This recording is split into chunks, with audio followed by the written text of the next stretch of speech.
Hey Denchbags, what's going on? It's Landon Remixes here, and I know I've been doing so many EP reviews, but trust me, it's for very good reason. We've got a lot of cool albums coming up, and I want to make sure I have the right resources to be able to review those.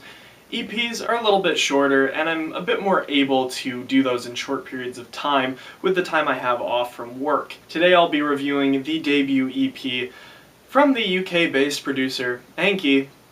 This one is called One. Now, no surprise it being his debut EP, but just getting some things out of the way, this really isn't even an EP, and I thought about even writing in the title of it as an album review, because this is such a freaking long EP. I've seen albums after albums, including but not limited to Haywire's Twofold series, and most of the other albums released on Monster Cat are basically shorter than this one. The only one really being longer is Karma Fields and Nigel Good. This one is long as frick, being a full 9 tracks long, even only really having one interlude kind of track. I'm forgetting which one of my subscribers recommended I reviewed this, but I wouldn't have known about this album if it weren't for them, so thank you for introducing me to this.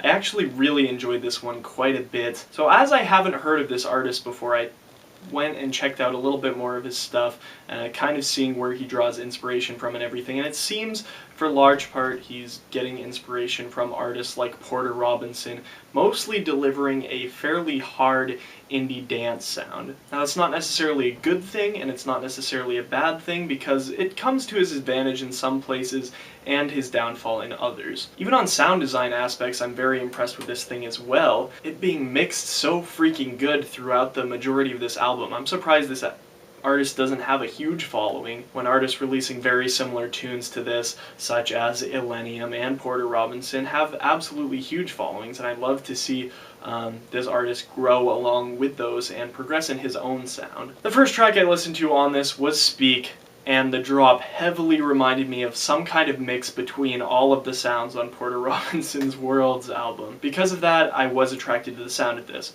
By the time I got through this thing, I kind of decided that the indie dance sounding tracks and the really hard hitting ones were actually some of my least favorites on the record. On aspects of it being a completely diverse and yet still conceptual EP is actually really impressive, which definitely boosted my opinion of this EP. Speak is just as the title claims.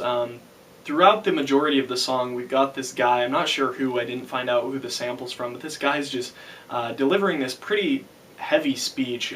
As the track kind of builds and grows more and more, the speaker gets more and more furious and more intense constantly, and he starts cursing and everything, and then it just drops out into near silence, and then finally builds up into this really Porter Robinson Sea of Voices-esque drop, except maybe even a little slower and more experimental. Obviously he is taking inspiration from Porter Robinson in a lot of places, but ends up doing it in a really good way. Another thing I really have to praise about this album is its instrumentation. You can hear a lot of guitars in certain parts, especially on the heavy indie dance drops. There's a really awesome electric guitar riff at the beginning of Cestus. Obviously this track seems a little bit maybe inspired by artists like Pendulum, and a large majority of modern rock bands would have these kind of riffs. But honestly, the combination on this one really works out in Anki's favor. I think, although I really didn't love the hard-hitting tracks as much, I think this one is probably my favorite of the bunch, other than the intro, if you can consider that one of them. On the other hand, the track that immediately follows it, Second Form,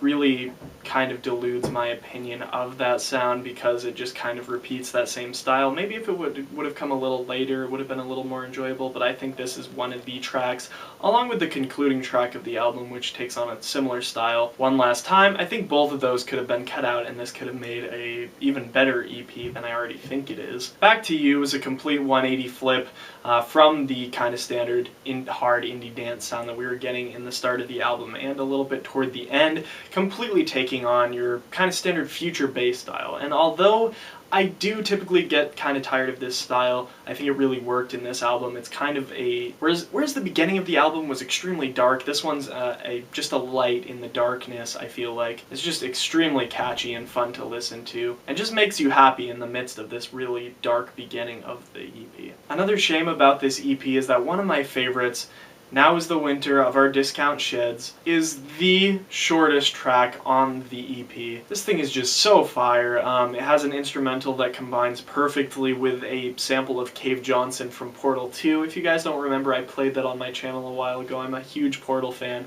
and kind of hearing this really threw me off, especially the fact that it's being sold on iTunes with a Portal sample. Not the first time I've seen an artist use dialogue from a game in their tracks. But then the thing that's really impressive isn't necessarily the sampling, but the kind of drop part that features about 2/3 into the track. It's extremely IDM centered all over the place and doesn't really have a singular beat kind of leading it through, and overall the track is extremely attention grabbing. You can tell he's kind of taking inspiration from artists like Flume and Aphex Twin on this. I think overall the patterns on this one are really cool, and I would have loved to see a bit longer version of this track, but I don't think it's going to happen. Sadly, it's got the longest title on the album and the shortest length. Then following that, we get the very first vocal track on the EP, Never Had Enough. Now you would think, oh, extremely amateur producer, now we've got an extremely amateur vocalist as well. I think it's the complete opposite. It sounds like a professional track. It combines that indie dance sound that would have typically annoyed me if this was an instrumental,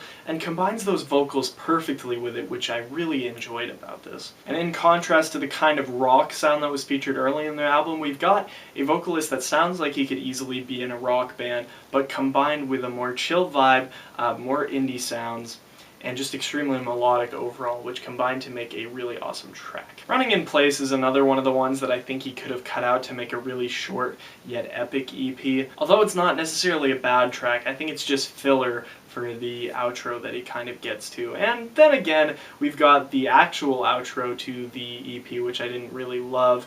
And then the track in the middle is actually the one really sticking out to me, which I think it would have made an awesome outro, called Nile Street, which is basically straight piano, and I think this would have made an amazing closer for a few reasons. Piano outros just always get me and leave me off with this kind of wanting more and expecting something to come, kind of looking forward to the future. And I think we all should be looking forward to the future from this artist. He's already getting started on his second EP, and I'll definitely be reviewing that when it comes out because I am a new fan of Anki. I'm going to go ahead and toss this one a 7.5. Like I said, there are a few throwaway tracks and a couple fillers. This one wasn't absolutely amazing, but there are a lot of things that really elevate my opinion of it. Anyway, hope you guys enjoy this, and make sure to check out the link in the description of this thing.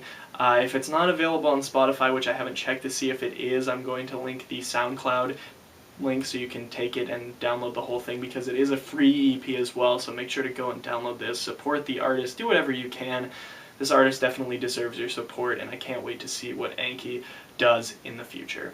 Anyway, I'm Landon Remixes. I hope you enjoyed today's review. I'll see you later. Peace.